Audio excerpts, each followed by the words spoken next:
This is an Everton Culture podcast. We'll be joined by Dave, Sean, and myself, Sarah. So today's question is, what is Everton's identity in and outside of the city? And does it still exist? So I think it'll be suitable to direct that towards you first, Sarah, as we've been talking about it recently, and sort of more specifically in relation to the emotion throughout the summer and that frustration. And since we've seen the first game versus Tottenham, the sort of change in emotion that's been quite drastic from one end of the spectrum to the other. Okay, well, for me, it's quite interesting, to be honest, because I feel like my opinion has changed dramatically in the last few weeks. And I know this is something that we've all spoken about, and something that I've felt quite strongly towards, because I didn't think Everton existed in the city. And I feel like our identity was beginning to feel erased. I understand that the other side of that is that Liverpool have obviously just won the title, and so there's going to be more of a presence from them. So can you kind of elaborate on the reasons as to why you were feeling those frustrations in the summer specifically? Like, what were you seeing? What were you doing? How did that look to you? And then since then, what's changed? Can you kind of build on that? Yeah, I think the presence of just seeing the colour red, seeing people wearing Liverpool shirts, I think it's very much, obviously, it's a massive tourist pull. And I think Everton being the type of club that they are, it's very much something that you're brought up to be a part of. And I think to an extent Liverpool have pushed out in different ways than Everton have, for good and bad reason. And I do think that the change I've seen recently is that, to me, Everton now are more present in the city than Liverpool are. Not from a marketing perspective, but the feel of the club pushing back into the city, being seen, our manager being seen in and around the city, adopting it as his own. And I think it's part of his culture and his plan to do that, to make the club present. We're suddenly part of the city, and I think that's part of his culture plan. It does feel like you said, it feels like Everton have had an ace up the sleeve in a way.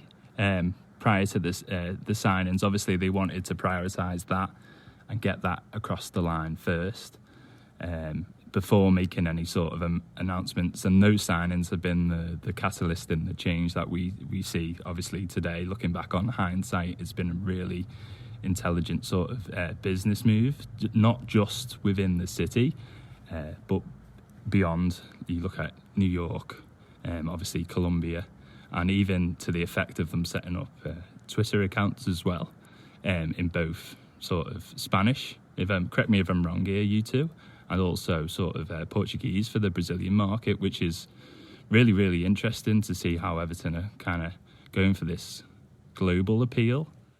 Yeah, on that global appeal concept, it usually ties itself in with corporate sponsorship, doesn't it? Do you think, Sarah, that the corporate sponsorship of Liverpool has that different feel to it within the city rather than that organic type of marketing feel?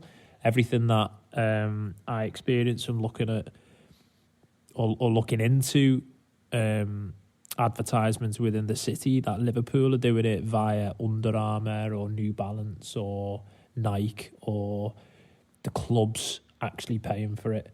It's not a fan movement. Do you feel that is maybe starting to show through a bit because of the maybe going even a little bit overboard with it?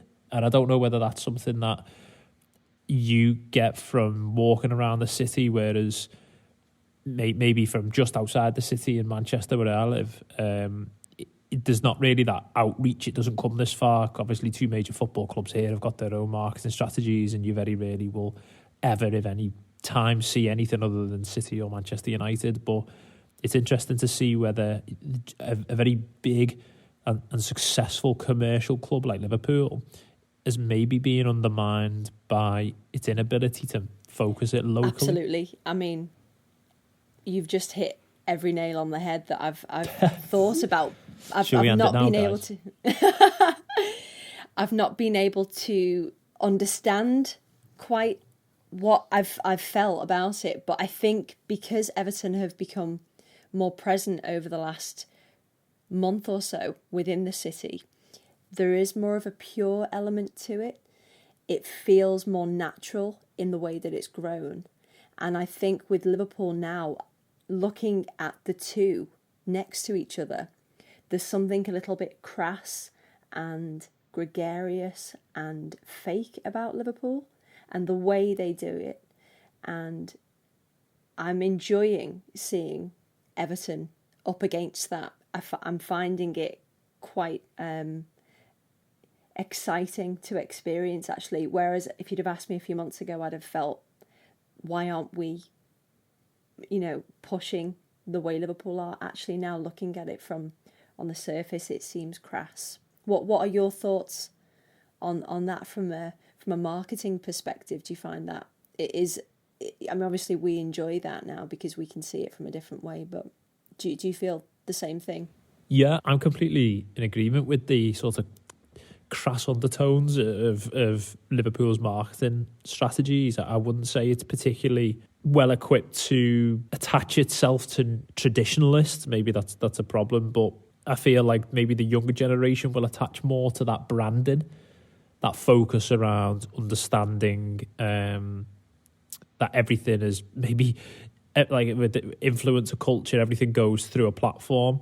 Whereas I feel Everton have maybe started, especially in the last month, to put things in place. Maybe this is Merceyside sort of overall plan, and I'm interested to see what you've got to say, Sean, specifically as somebody who is very positive and feels good about the whole operation of moving to Bramley Moore, whether maybe this is what Merceyside wanted before we moved into the stadium to kickstart that sort of Hollywood Merseyside Billionaires type of environment. Do you think those two interconnect? And especially living in Canada yourself, seeing things over the other side of the water actually go live in Bogota and Miami and New York, whether that outreach is felt?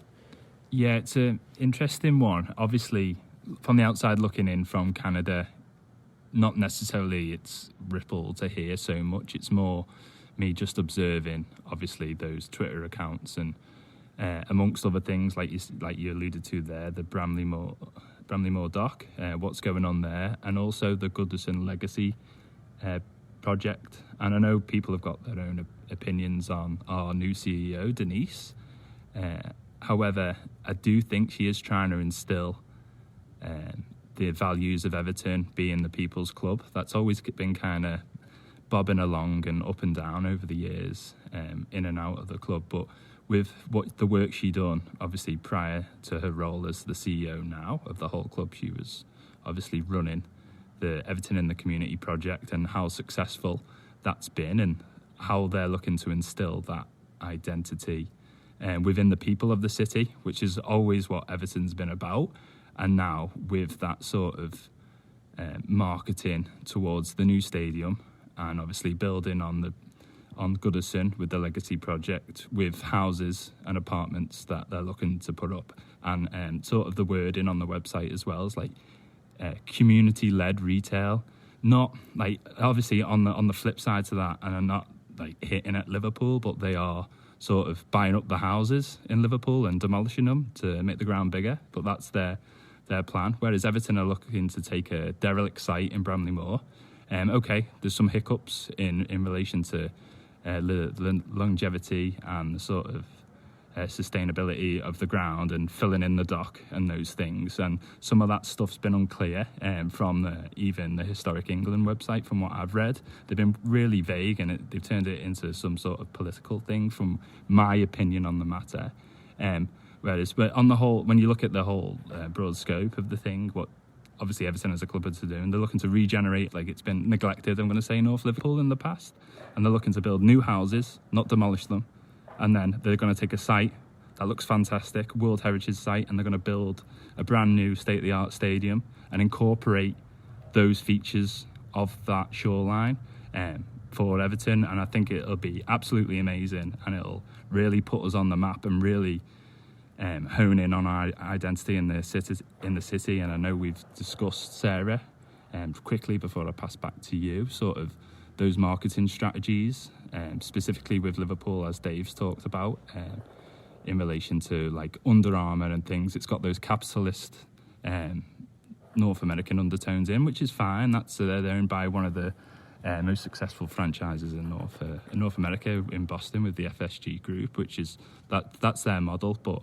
I really do like the look of what Everton are trying to do, to incorporate the people in the community. And like I say, just to finalise on this with the James Rodriguez, I think it's the designer on Twitter. Maybe one of you two can obviously shout out to him what his name is, but they've used a local lad with local marketing. So like, I find that really fascinating. They've not gone to some design firm or anything. They've used a local person, and he's been so proud, and like that as well, incorporating into the club and the marketing strategy. I'll pass over back to you, Sarah. Obviously, your thoughts. Yeah, no, I mean, I agree with that, with that, Sean, with everything you've said. I think you and I have sort of knocked heads a little bit. We've sort of clashed a little bit on your opinion of Bramley Moore and what I think needed to be done with advertising and marketing, and I feel like Everton were really missing a trick with that. But actually looking at it, and David mentioning the Merseyside Billionaires, which is what we were known for in the 60s, and you think about that Harry Catterick period, we were the team, we had the money, we invested, we were the golden team to come to. You know, we were that team, and everybody wanted to play for Everton Football Club. And I do wonder, I get that feel now with Ancelotti being present in the city, with players just being in town. You don't see that with Liverpool Football Club. Players from Everton live here. They eat in the restaurants. They enjoy the culture. They're part of the culture of the city. And this is the complete opposite of anything Liverpool do. We are there. And so I do wonder if that will be part of this long-term plan of Merseyside that we will take, and part of Ancelotti's plan. It's almost an old school, traditional football thing, isn't it? It's almost got that Italian crossover too, that they eat out at night, you know. It's almost that, and I absolutely love it. I think it's fantastic to see, and I'm enjoying experiencing it when I'm going into town. It's so nice to see. Yeah, I completely agree with you there, based around the that Italian sort of Mediterranean feel. My opinions now within the actual city of Liverpool is that we are sort of creating our own culture again from scratch. I think we've made a sort of very forward decision to maybe move past the old culture that was created for us by what will now really be has-beens. Let's be honest, they never really actually achieved anything for us, and we've been in the shadows of our former selves for the best part of 30 years now. And I think what the movement of bringing in Ancelotti, who is clearly a man manager, and is clearly known for his ability to allow larger players to bed themselves in and feel at home with his systems on the pitch. I also feel like it's coming to the fore how Ancelotti also is a man manager off the pitch as well. And I think this is the first time that maybe we will have a culture that will integrate from the dressing room into the actual stands. And I think that that's something that even the first week we can get behind that. He's pinpointed signings that maybe as fans you actually want to see. And I think that Coleman recently did an interview and stated that it's creating a demand in dressing room culture. And I think Everton fans have been demanding for as long as I've been going to the match. So I feel like I have never had that opinion of Everton players on the pitch. And I feel like maybe that's a movement that has been made within the city to get everybody on board with what we're doing. And then it's much easier to move that ideology outside of the city. Once you've got your own fans in your own hometown behind the club, it's so much easier to sell the project to people who are not integrated into that culture of supporting Everton because their dad did. It may be a Colombian 15-year-old who idolises James, so he supports Everton because of that particular signing. But then at the same time, we want him to do well because we see him eating in town and we see him integrated into our community, much like that. It's crass to say it, like we said before, but it is a marketing campaign. They're doing it very, very well if they're going to put it in place. They are specifically crossing over between what we feel and what we want, and they're going to... I think a smart club actually benefits and takes advantage of fans' inability to detach themselves from the club. And maybe that's something we've not done in the last 15 to 20 years. Yeah, it's some great points there from the pair here, and I want to address a few of them and obviously ask a few questions back. It definitely feels like Carlo and obviously the new additions and what he's added on the field has been obviously welcomed like a breath of fresh air, but it has been that evolution as he predicted since his arrival at the club. And the fact that he'd kept on Duncan Ferguson early on and recognised that, and how much of that, like you said, Sarah, is he's learning probably from Duncan, going out in town like you see them out having a meal at Il Forno or wherever it is, going for a nice meal. And then obviously at the Titanic when the new signings, before they were released, obviously a lot of people are around the city, and again he sat in the restaurant in the Titanic Hotel with the new signings, having that food, being seen in the city and welcoming the fact, integrating with fans, obviously, before even signings are made. It's not all hush or straight from the airport to Finch Farm. They're being really slick in, obviously, the process, getting it right. And he's obviously learning every single day, Carlo, sort of from the likes of Duncan and building on, like, maybe what Duncan knows to be an Evertonian. And I don't think any other Evertonian out there would think of a better player to be in Carlo's ear saying, this is who Everton is. He knows the city, he identifies with the fans. And to your point about the footballing side and that identity as well, David, it very much feels like a Carlo Ancelotti team. Obviously, maybe not as of the similar calibre of a Milan, but we've got Alan, who, let's face it, shows those characteristics of a Gattuso sort of player. Decore, again, I won't know who to compare it to, so I'll leave that one with you. And a sort of Rodriguez playmaker. Yeah, and he's exploiting and bringing out the strengths in other players in the team as well, and giving us that identity. And I think a lot of like Mourinho says, he recognises us as a sort of top six contender under Ancelotti. He's not here to mess around or take a good pay packet.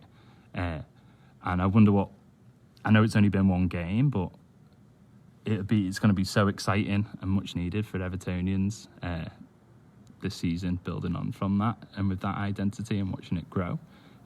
Sarah? I wanted to ask you both a question with regards to the fan base with this. To me, it's almost like a culture shock, really, isn't it? Because I'm watching it and even I'm a little bit taken aback by it. From both of your opinions, please, I'd like to know, do you think it will affect the fan base in an obvious way? Will we see a dramatic change in that fan base? Will they react to it in the positive? I know a lot of them have. Will they react to it in the negative? And why do you think that might happen? What are your thoughts on that?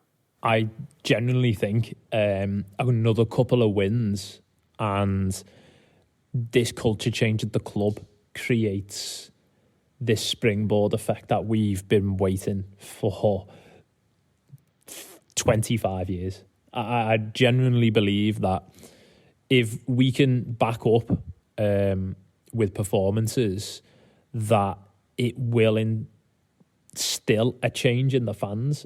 I particularly, you know my gripes in regards to being an Evertonian outside of living in Liverpool. And I've mentioned to you before, I'm sick of explaining to people that I'm from Liverpool and then them specifically requesting like, oh, good win at the weekend. And as soon as they say win, I knew they weren't thinking I was an Evertonian. So it was one of those where I used to have to explain to people I was an Evertonian. They would just assume that I was a Liverpudlian. And even in the last month, I feel my mindset has changed in regards to telling them an Evertonian. I'm saying to myself, go on, think I'm a Liverpudlian. And I want to tell people I'm an Evertonian. I've always been proud of being an Evertonian, but maybe in the last couple of years, I kind of just avoid the question if anybody asks me. But I do think that this will specifically change, and I think it's a bit of a shame with the coronavirus incident and obviously the effects it's had on the people being allowed into the stadium. I think it's a shame that we've not been able to jump on this as fans. 40,000 Evertonians sat in Goodison at our next home game after seeing a fantastic performance. I don't remember seeing a performance like that at all last year, at all. Maybe the 2 games where Ferguson was taking charge, I think. But I feel like those 2 games are a specific micro example of what it is to be an Evertonian and what the culture can be at the club. I'll send it back to you, Sean, just to reiterate what David's just said there. I don't think I've seen an Everton game like that, I'll be honest. There was such an Italian feel to the way they played, the way they were confident in knocking the ball around. It was almost an arrogance to them. I've not personally, in all my, I'm not going to say how many years, watching Everton, I've certainly seen them. I've certainly seen trophies, them win a trophy, so that might give me some indication. Win the league, haven't you? Yeah, the very first league actually. But I've never seen that. So again, it's all part of that culture, honestly, and to actually go into town. I mean, I've done it anyway, but more so just because I'm stubborn and a masochist, and I will make sure that when I get told that I obviously must support Liverpool going into the city, that no, actually I support Everton. I've done it anyway because I feel like it's right, and I've always had a gripe about it the last few years, but now it's even more so. And honestly, I can't wait for it. Sean, back to you. How do you think it will affect the fact? Can you already see a shift in the mentality, or does it still need dragging into the 21st century, which I think it does? Yeah, I think I think we're going to constantly grow and evolve, and it is like you said earlier, Sarah, to use your words, it's a culture shock for a lot of the boot cut jean brigade out there, who are going to obviously they have problems with Simon Davis and the way he looks in his hair, and then you've got this handsome James Rodriguez from Colombia coming in. I remember Simon Davis. He was a good right winger. Oh God, yeah, Tom Davis.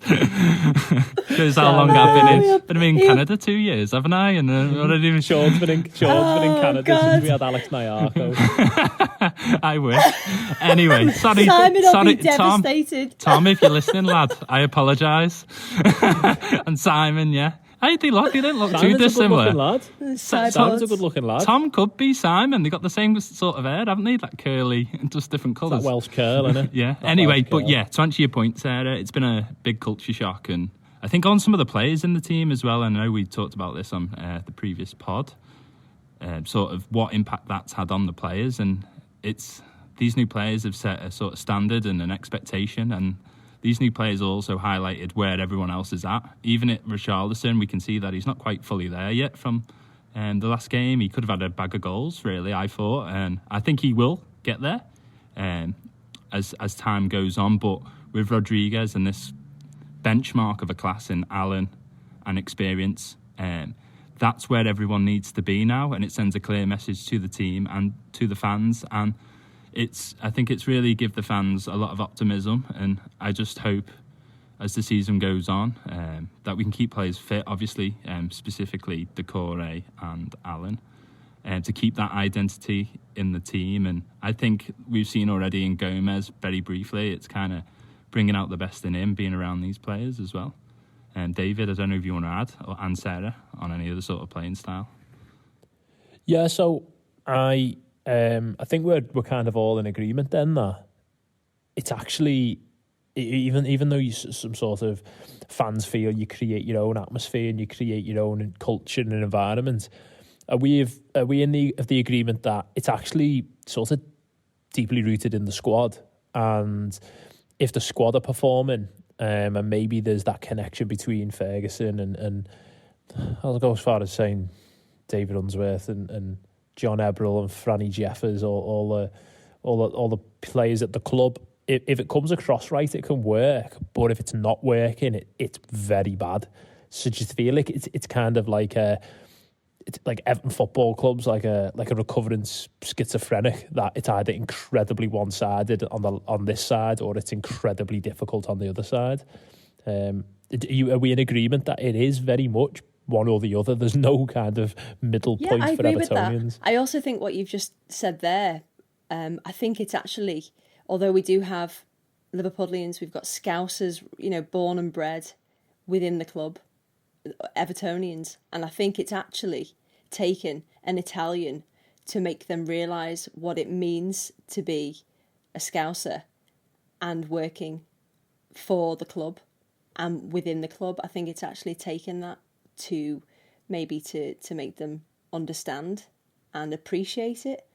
And I think we're at that point now where everything is just, it feels like almost like everything is falling into place. I know when we've gone through the motions with this over the last few seasons, especially with Mashiri coming in, but I feel like we've gone through the motions so much. But now the new kits, new sponsorships, the prospect of a new ground, the manager, something feels extremely different about this, and it feels like it could grow in the most wonderful way. And I do think that we're on the cusp of something. I don't know what it is, but it feels like we're in the right direction with it. I personally agree with you, specifically inside the city. I think maybe we could finish off with just seeing our opinions of what we'd like to see as the next step outside of the city. I personally would like to see a slightly bigger outreach in terms of being able to be perceived by other fans as a big club, and whether you care or you don't care about being a big club to other people's perspectives. I got a couple of texts over the weekends from my mates who live down south saying, "God, you guys looking tasty this season." And then even a couple like, "God, that kid's sexy." Like just little things like, and it kind of reaffirms that, oh, hang on, people do realise we exist. I want to see a bit more of that outside the city. What structure to use in place? I think they've done a good job in terms of the advertising campaigns that they put across. But maybe as somebody who lives in the city, Sarah, what would you like to specifically see us move out of the city and expand into a spider's web? And Sean, what would you like to see as somebody who lives abroad and is a massive Evertonian? And whoever wants to answer that, I'll let you both battle it out first. Okay, I'll go from an outsider looking in and let Sarah kind of finalise on sort of within the city. So coming obviously in Canada, it's not quite reached the Canadian shores here yet, other than through the normal sort of mediums. But I'd love to see them push into Brazil's economy and build from there in South America, obviously for talent more than anything, and inspiring sort of there. And Brazil's one of the largest growing economies in the world as well, so there's lots to be had in benefit financially and globally there, as well as playing, obviously building the scouting network and those kind of places would be great to see as well. As for sort of marketing, I think they're on the right tracks with that, with Twitter and things like that, and sort of tours outside of the season will come back after COVID. Do you think they can jump on the Richarlison thing? So do you think they can jump on Richarlison, Allen? Do you reckon utilising those signings and playing into that?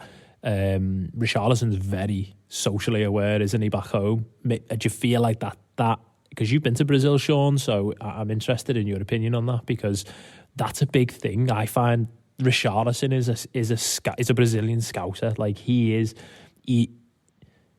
Yeah. And He he's a understands where hero he's over from. there as well, isn't Yeah, he? he understands where he's from. They're very proud of him. Yeah, it's kind of that model that the Park Ji-sung that United had, obviously, under Ferguson, and obviously Spurs are really exploiting that, obviously, in the new documentary there with Heung Min Son, how he's sort of an ambassador for those countries, and the game is getting more global. And I think as long as we achieve our goals on the pitch and keep Richarlison, the sky's the limit, really. For him, and we could have Brazil's best striker in a couple of years on the books for us, playing in Europe and hopefully challenging for the league in the medium to long term. Obviously doing it in the right ways, moving into the new ground. On that point there that you said, when challenging for the league, I noticed this week Ancelotti made the point of he wants to be first. That was his goal, wasn't it? That was his overriding goal. Was we want to be challenging. That was, and for me, just to hear somebody say that's something I hear Neville Southall come out with. There's no point in playing for Everton if you don't want to win things. And I feel under the Moyes era, we were very much let's indulge our underdog culture. We're never going to win the league, but if we can upset a couple of people on the way there, then at least we made a name for ourselves. Martinez, unfortunately, couldn't back up his phenomenal chat, and Big Ronco was just a disaster waiting to happen, wasn't he? We can see just even from his part-time at Barca, I think today he highlighted he needed to make some changes to the squad in goalkeeper, defence, midfield and attack, and it's very insightful, Ronald, that you've listed every single position you need to adjust there, mate. So I feel like our succession of managers, Marco Silva, I don't think he realised how big the club was from the fan base. I just think maybe, Sarah, would you echo sentiments from Sean that you want to see us move broader into Brazil and places like that in South America with that kind of matches the Liverpool culture in those cities around the world? Yep, I agree with that. I mean, obviously, Sean, being abroad as well, will understand the importance of feeling connected to the club. So I know that it will mean a lot to him. I know the social media, the way it's put across, it's really important. So it's important that it's organic and it feels that it's accessible to all of us, no matter where we are. I think the Ancelotti statement that you made, I heard that too. And the second he did it, I think it's almost like he's putting it into people's minds. He's seeding it in there. He's also he's dropping it in there, making you realise. He's a winner as well. Yeah. I mean, and what is the point in competing if you're not going to try to win this thing? That's the whole point, isn't it? Oh, let's just settle for seventh. Let's settle for Europe. Let's settle. The whole point is that we compete. And I don't actually remember an Everton manager saying that. So, I mean, in my lifetime, I imagine that the Kendall probably put it into conversation, no doubt. He was also intelligent and understood the mentality and what winning meant. Yeah, I can imagine how hard it would have been for Kendall to come back to the club and see us fighting against relegation. The difference between his mindset of what he would have had and then his reality of the situation. And I feel we've been living with his alternate reality for the last 25 years. I think we've been shell-shocked from what we did in the mid-90s and the mismanagement we had from our club, and I feel like that's filtered into a generation of Evertonians, inclusive of myself, born in the 80s but doesn't really remember any of the 80s because I was so young. My only idea of success is a 95 FA Cup final, forgetting that we were absolutely atrocious during that period. I feel like this is the first time that maybe not performances and this like sprinkle of excitement, knowing we're going to lose players, Lukaku, places, people like that who are going to move on to bigger things. I feel like this is the first time we're actually building a structure at our club that could be 15 years down the line. Yeah, it does feel as like you've both said there, that sort of moving out of the 80s into the 90s, Everton became this sort of club that accepted where it was to be in the Prem, and I know I got I got into sort of a Twitter altercation with Barry Glendenning online after we got beat with. I know, yeah, he's probably had a few scoops, but whatever. So had I. It was after we got beat by Chelsea 4-0. He said, "What are Everton? They just exist," and it really irked me. And I kind of reached out to him, forgot I did, and woke up the next morning to like a barrage of sort of messages from him. I did the same thing with Adrian Durham. He was like, Everton should just sell John Stones, and I found myself pulling over on the 62 on the way home. But on that point, just like I said to him, I said, and like, we had Ancelotti at the time, and we got beat, and whatever, Chelsea were superior on the day, and we'd beat them under Duncan, I think, earlier on in the season before COVID. It was still pre-COVID, but as it was kind of sweeping across Europe at the time in March. But yeah, I like the next day, even after it, I said to him, like, yeah, I didn't get a response, but like with Everton bringing in someone like Ancelotti, a serial winner, one of the most decorated managers, I don't question his integrity. Ancelotti's, I think he has come here to win, and I think he truly believes in the project. I think that's being matched, as Sarah alluded to before, off the pitch, with the. Who would have thought Everton would have ripped up an existing contract with a shirt sponsor and Sports Pacer and changed it to a brand that fits what they're trying to achieve? So I think the winners off the pitch, and it's been yeah. And then the winners on the pitch is obviously via Ancelotti, and it feels like everyone's sort of getting in tandem and they're bouncing off each other to move collectively the club forward, which is obviously reflecting, and it will trickle on to the fans and give them that belief that a lot of the older fans obviously have expectations, and rightly so. Whereas some of us, I'd even include myself in this, the younger millennial generation, obviously we've not seen much success, so we kind of get used to it after a while, but it's moving, and it's kind of refreshing to see what it is like to kind of move. And I don't think we'll get there yet, but I think with imagine 3 more signings or whatever next summer, I think that's just going to elevate us further, and we can hopefully kick on from there. Sarah, for you to finalise today? Yeah, I'll close on this. I think it does feel like, with what you've both just said towards the end, that this project, I've heard it, it's floated around, hasn't it, for some time now. This does genuinely feel like there is an end game and everything is falling into place, whether it is Duncan Ferguson being at Ancelotti's side, whether it's the signings that we've just made, whether it's the new kits. There seems to be an end game, and I think for the first time since me as an Evertonian being sort of present with the club, it's the first time I can remember it feeling like this. And there's definitely, whether I don't want to, I think it's always easy to jump the gun and say we've won at home, but winning